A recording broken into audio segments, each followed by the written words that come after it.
The following video is created from portions of Volume 1, Chapter 11 of The Secret Doctrine by H.P. Blavatsky, The Holy Trinity and the Seven Sons of Light.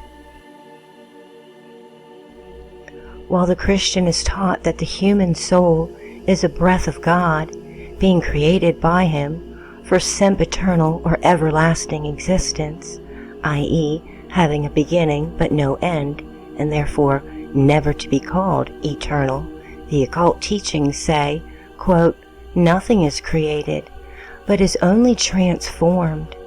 Nothing can manifest itself in this universe that was not already in the universe. From a globe or a sphere down to a vague rapid thought, everything on the subjective plane is an eternal is, as everything on the objective plane is an ever-becoming, because it is transitory. The Holy Trinity of the Monad, a truly indivisible thing, is here rendered as the Atma in conjunction with Buddhi and the higher Manas. This Trinity is one and eternal, the latter being absorbed into the former at the termination of all conditioned and elusive life.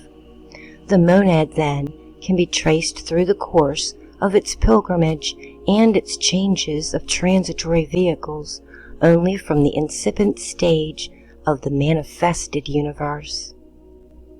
In Pralaya, or the intermediate period between two manvantaras, reader's note, 1 manvantara equals 71 yuga cycles, or 71 world ages. It loses its name as it loses it when the real one self of man merges into Brahma in cases of high samadhi or final nirvana, when the disciple, quote, having attained that primeval consciousness or absolute bliss of which the nature is truth, which is without form and action, abandons this elusive body that has been assumed by the Atma, just as an actor abandons or throws off the costume that he has put on. Buddhi, the Andadamaya sheath, or the most subtle or spiritual of the 5 levels of the embodied self, is but a mirror which reflects absolute bliss, and moreover, that reflection itself is yet not free from ignorance, and is not the Supreme Spirit, being subject to conditions, being a spiritual modification of Prakriti, and an effect. Atma alone is the one real and eternal substratum of all the essence and absolute knowledge. It is called in the esoteric philosophy, quote, the one witness, and while it rests in Devakan or Devachan, it is referred to as the 3 witnesses to karma. The Atma, our 7th principle, being identical with the universal spirit, and man being one with its essence, what is then the monad proper? It is that homogeneous spark which radiates in millions of rays from the primeval, quote, 7, of which 7 more further on. It is the emanating spark from the uncreated ray, a mystery. In the esoteric and even exoteric Buddhism of the North, Adi-Buddha, the one unknown, without beginning or end, identical with Parabrahm and Ein Sof, emits a bright ray from its darkness. This is the Logos, the first, the Supreme Buddha. As the Lord of all mysteries, he cannot manifest, but sends into the world of manifestation his heart, the, quote, diamond heart. This is the second Logos of creation, from whom emanate the 7 Dhyani-Buddhas, quote, the parentless. These Buddhas are the primeval monads from the world of incorporeal being, wherein the intelligences, on that plane only, have neither shape nor name in the exoteric system, but they have their distinct 7 names in esoteric philosophy. These Dhyani-Buddhas emanate or create from themselves by virtue of dhyana, celestial selves, the superhuman bodhisattvas, these incarnating at the beginning of every human cycle on earth as mortal men, become occasionally, owing to their personal merit, bodhisattvas among the sons of humanity, after which they may reappear as Manushi or human Buddhas. The Dhyani-Buddhas are thus identical with the Brahmanical Saputra, or the mind-born sons, whether of Brahma or either of the other 2 Trinity-based hypostases, hence identical also with the Rishis and the Prajapatis. Thus a passage is found in the Anugita, which read esoterically shows plainly, though under another imagery, the same idea and system. It says, quote, "Whatever entities there are in this world, movable or immovable, they are the very first to be dissolved at pralaya." And next, the developments produced from the elements from which the visible universe is fashioned, and after these developments, evolved entities, all the elements. Such is the upward graduation among entities, gods, men, Gandharvas, Pishas, Asuras, Rakshasas, all have been created by Prakriti, or plastic nature, not by action nor by cause, i.e., not by any physical cause. Quote, "These Brahmanas, the creators of the world, are born on earth again and again. Whatever is produced from them is dissolved in due time in those very 5 great elements, the 5, or rather 7, Dhyani-Buddhas, also called, quote, elements of mankind, like billows in the ocean. These great elements are in every way beyond the elements that make up the world, or the gross elements. And he who is released even from these 5 elements goes to the highest goal. The Lord Prajapati, or Brahma, created all this by the mind only, i.e., by dhyana, or abstract meditation and mystic powers, like the Dhyani-Buddhas. Evidently then, these, quote, Brahmanas, end quote, are identical with the Bodhisattvas, the terrestrial, of the heavenly Dhyani-Buddhas, both as primordial and intelligent, quote, elements, become the creators or the emanators of the monads, destined to become human in that cycle, after which they evolve themselves, or so to say, expand into their own selves as bodhisattvas or brahmanas in heaven and earth, to become at last simple men. Quote, "The creators of the world are born here on earth again and again." End quote. Truly. In the Northern Buddhist system, or the popular exoteric religion, it is taught that every Buddha, while preaching the good law on earth, manifests himself simultaneously in 3 worlds: in the formless, as Dhyani-Buddha, in the world of forms as Bodhisattva, and in the world of desire, the lowest, our world, as a physical man. Esoterically, the teaching differs. The divine monad manifests as the universal Buddha, the spiritual, omniscient, and omnipotent root of the divine intelligence, the highest anima Mundi, or the Logos. This descends, quote, like a flame spreading from the eternal fire, immovable, without increase or decrease, ever to the same, to the end quote, of the cycle of existence, and becomes universal life on the mundane plane. From this plane of conscious life shoot out, like 7 fiery tongues, the sons of light, then the Dhyani-Buddhas of contemplation, the concrete forms of their formless fathers. The 7 sons of light still themselves, to whom may be applied the Brahmanical mystic phrase, quote, "Thou art that, Brahm," end quote.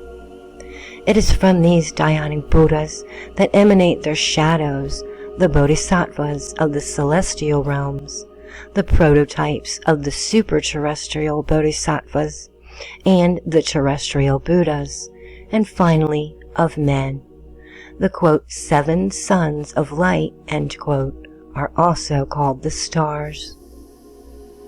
The star under which a human entity is born, says the occult teaching, will remain forever its star throughout the whole cycle of its incarnations in one Manvantara. But this is not his astrological star. The latter is concerned and connected with the personality, and the former with individuality. The, quote, angel of that star, or the Dhyani-Buddha, will be either the guiding or simply the presiding, quote, angel, so to say, in every new rebirth of the monad, which is the part of his own essence, through his vehicle, man, remained forever ignorant of this fact. The adepts have each their Dhyani-Buddha, their elder, quote, twin soul, and they know it, calling it, quote, father soul, and, quote, father fire. It is only at the last and supreme initiation, however, that they learn it when placed face to face with the bright, quote, image, end quote. The Logos, or both the unmanifested and the manifested word, is called by the Hindus Iswara, quote, the Lord, though the occultists give it another name. Iswara, say the Vedantins, the highest consciousness in nature. Quote, this highest consciousness, end quote, answer the occultists, quote, is only a synthetic unit in the world of the manifested Logos, or on the plane of illusion, for it is the sum total of Dhyan, Kohanic consciousness, end quote. Quote, O wise man, remove the conception that not spirit is spirit, end quote. Atma is not spirit in its final parabrahmic state. Iswara, or Logos, is spirit, or, as occultism explains, is a compound unity of manifested living spirits, the parent source and nursery of all the mundane and terrestrial monads, plus their divine reflection, which emanate from and return into the Logos, each in the culmination of its own time. There are 7 chief groups of such Dhyan Kohans, which groups will be found and recognized in every religion, for they are the primeval 7 rays. Occultism teaches us that humanity is divided into 7 distinct groups and their subdivisions: mental, spiritual, and physical. The monad, then, viewed as one, is above the 7th principle in the cosmos and in man. As a triad, it is the direct radiant progeny of the said compound unit, not the breath and special creation out of nil of, quote, God, as that unit is called, for such an idea is quite unphilosophical, and degrades deity, dragging it down to a finite, attributive condition. Even though Iswara is, quote, God, unchanged in the profoundest depths of pralayas and in the intensest activity of the manvantaras, still beyond him is Atma, around whose pavilion is the darkest of eternal Maya, the, quote, triads, born under the same parent planet, or rather the radiations of one and the same planetary spirit, are in all their afterlives and rebirths sister or twin souls on this earth. This was known to every high initiate in every age and in every country. Quote, I and the Father are one, end quote, says Jesus in John 10, verse 30. When he is made to say elsewhere, chapter 20, verse 17, quote, I ascend to my Father and your Father, end quote, it meant that which has just been stated.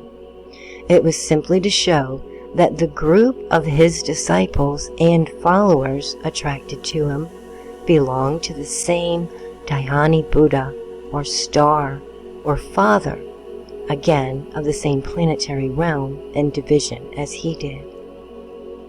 It is the knowledge of this occult doctrine that found expression in the review of, quote, the Idol of the White Lotus, end quote, when Mr. T. Subaru wrote, quote, every Buddha meets at his last initiation all the great adepts who reached Buddhahood during the preceding ages. Every class of adepts has its own bond of spiritual communion which knits them together.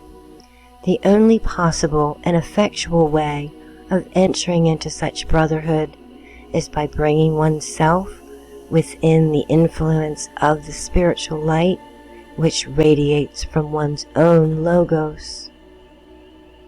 I may further here point out such communion is only possible between persons whose souls derive their life and sustenance from the same divine ray, and that, as 7 distinct rays radiate from the, quote, central spiritual sun, all adepts and Dayan Kohans are divisible into 7 classes, each of which is guided, controlled, and overshadowed by one of the 7 forms or manifestations of the divine wisdom, end quote. It is then the, quote, 7 sons of light, called after their planets and often identified with them, namely Saturn, Jupiter, Mercury, Mars, Venus, and presumably for the modern critic, who goes no deeper than the surface of old religions, the sun and the moon, which are, according to occult teachings, our heavenly parents, or, quote, father, synthetically. Hence, polytheism is really more philosophical and correct as to fact and nature than anthropomorphic monotheism. Saturn, Jupiter, Mercury, and Venus, the 4 exoteric planets, and the 3 others, which must remain unnamed, were the heavenly bodies in direct astral and psychic communication with the earth. It was its guides and the watchers, morally and physically, the visible orbs furnishing our humanity with its outward and inward characteristics, and their, quote, regents or rectors with our monads and spiritual faculties. In order to avoid creating new misconceptions, let it be stated that among the 3 secret orbs or unnamed planets or star angels, neither Uranus nor Neptune are entered, not only because they were unknown under those names to the ancient sages, but because they, as all other planets, however many there may be, are the gods and guardians of other septenary chains of globes within our systems. Nor do the last two discovered great planets depend entirely on the Sun like the rest of the planets. Otherwise, how explain the fact that Neptune receives 900 times less light than our Earth, and Uranus 390 times less, and that their satellites show a peculiarity in inverse rotation found in no other planets of the solar system? At any rate, what we say applies to Uranus, though recently the fact begins to again be disputed. This subject will of course be considered mere vagary by all those who confuse the universal order of being with their own systems of classification. Here, however, simple facts from the occult teachings are stated, and to either be accepted or rejected as the case may be. There are details which, on account of their great metaphysical abstractions, cannot be entered upon. Hence, we merely state that only 7 of our planets are as intimately related to our globe as the Sun is to all the bodies subject to him in his system. Of these bodies, the poor little number of primary and secondary planets known to astronomy looks wretched enough, in truth. Therefore, it stands to reason that there are a great number of planets, small and large, that have not been discovered yet, but of the existence of which ancient astronomers, all of them initiated adepts, must have certainly been aware. But as their relation to the gods was sacred, it had to remain arcane, as also the names of various other planets and stars. Besides which, even the Roman Catholic theology speaks of, quote, 70 planets that preside over the destinies of the nations of this globe, end quote. And save the erroneous application, there is more truth in this tradition than in the exact modern astronomy. The 70 planets are connected with the 70 elders of the people of Israel, Numbers 11:16, because the regions of these planets are meant, not the orbs themselves, and the word 70 is a play and a blind upon 7 times 7 of the subdivisions. Each people and nation, as said already, has its direct watcher, guardian, and father in heaven, a planetary spirit. We are willing to leave their own national god, Jehovah, to the descendants of Israel, the worshippers of Sabaoth or Saturn, for indeed the monads of the people chosen by him are his own, and the Bible has never made a secret of it. But the text of the English or the Protestant Bible is in disagreement, as usual, with those of the Septuagint and the Vulgate. Thus, while in the former one reads in Deuteronomy 32:8-9, quote, "When the Most High, not Jehovah, divided the nations, their inheritance, he sent the bounds of the people according to the number of the children of Israel," end quote. In the Septuagint, the text reads, quote, "according to the number of angels," end quote, planet angels, which is more concordant with truth and with fact. And moreover, all the texts agree that, quote, "the Lord Jehovah's portion is his people. Jacob is the lot of his inheritance," and this settles that question. The, quote, "Lord Jehovah took for his portion Israel." What have other nations to do with that particular national deity? Let then the, quote, "angel Gabriel watch over Iran, and Michael Jehovah over the Hebrews. These are not the gods of other nations, and it is difficult to see why Christians should have selected a god against whose commandments Jesus was the first one to rise in rebellion. The planetary origin of the monad, or the divine soul, and of its faculties was taught by the Gnostics. On its way to earth, as on its way back from earth, each soul born in and from the quote, boundless light had to pass through the 7 planetary regions in both ways. The pure Dhyani and Devas of the oldest religions had become, in course of time, with the Zoroastrians, the 7 Devs, the ministers of Ahriman, each chained to his planet.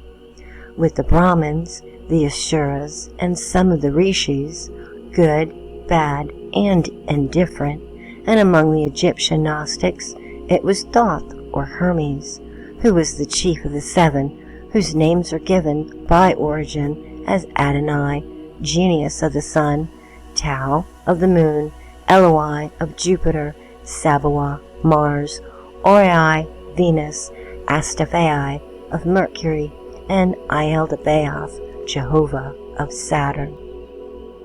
And finally, the Pistis Sophia, which the greatest modern authority on exoteric Gnostic beliefs, the late Mr. C.W. King, refers to as, quote, that precious monument of Gnosticism, end quote. This old document echoes, while distorting it to sectarian purposes, the archaic belief of the ages.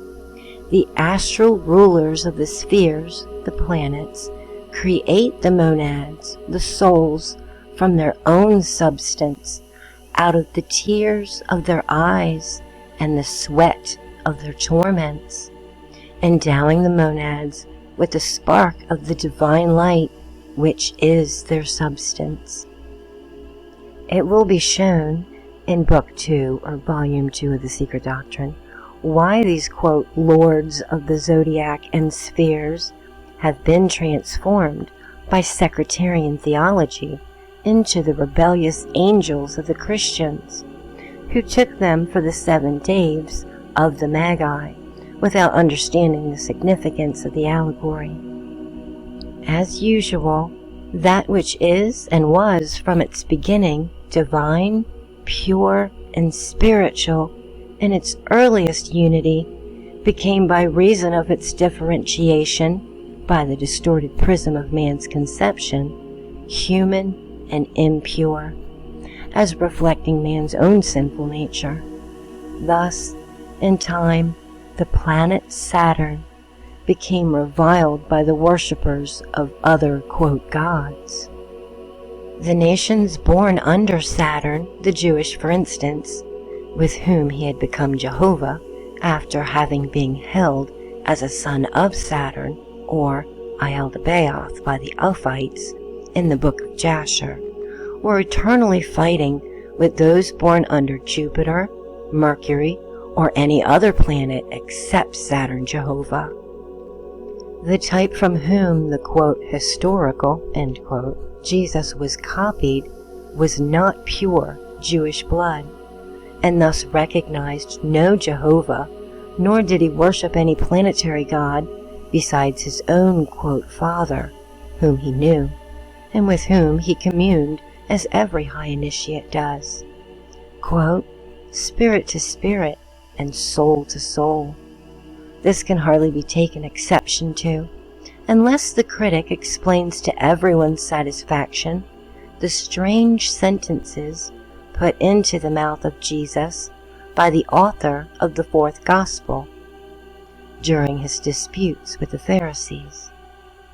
Quote, Jesus says, I know ye are Abraham's seed.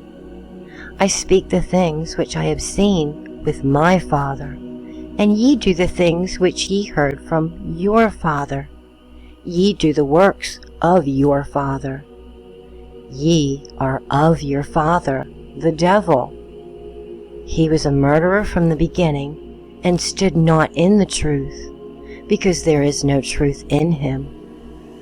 When one speaketh a lie, he speaketh of his own, for his father also is a liar, and the father thereof, end quote, etc., etc. That, quote, father of the Pharisees was Jehovah, identical with Cain, Saturn, Vulcan, etc., the planet under which they were born, and the god whom they worshipped. Evidently, there must be an occult meaning sought in these words and admonitions, however mistranslated, since they are pronounced by one who threatened with hellfire anyone who says simply Raka or fool to his brother. See Matthew 5:22. And evidently again, the planets are not merely spheres, twinkling in space and made to shine for no purpose, but the dominions of various beings with whom the profane are so far unacquainted, nevertheless having a mysterious, unbroken, and powerful connection with men and globes.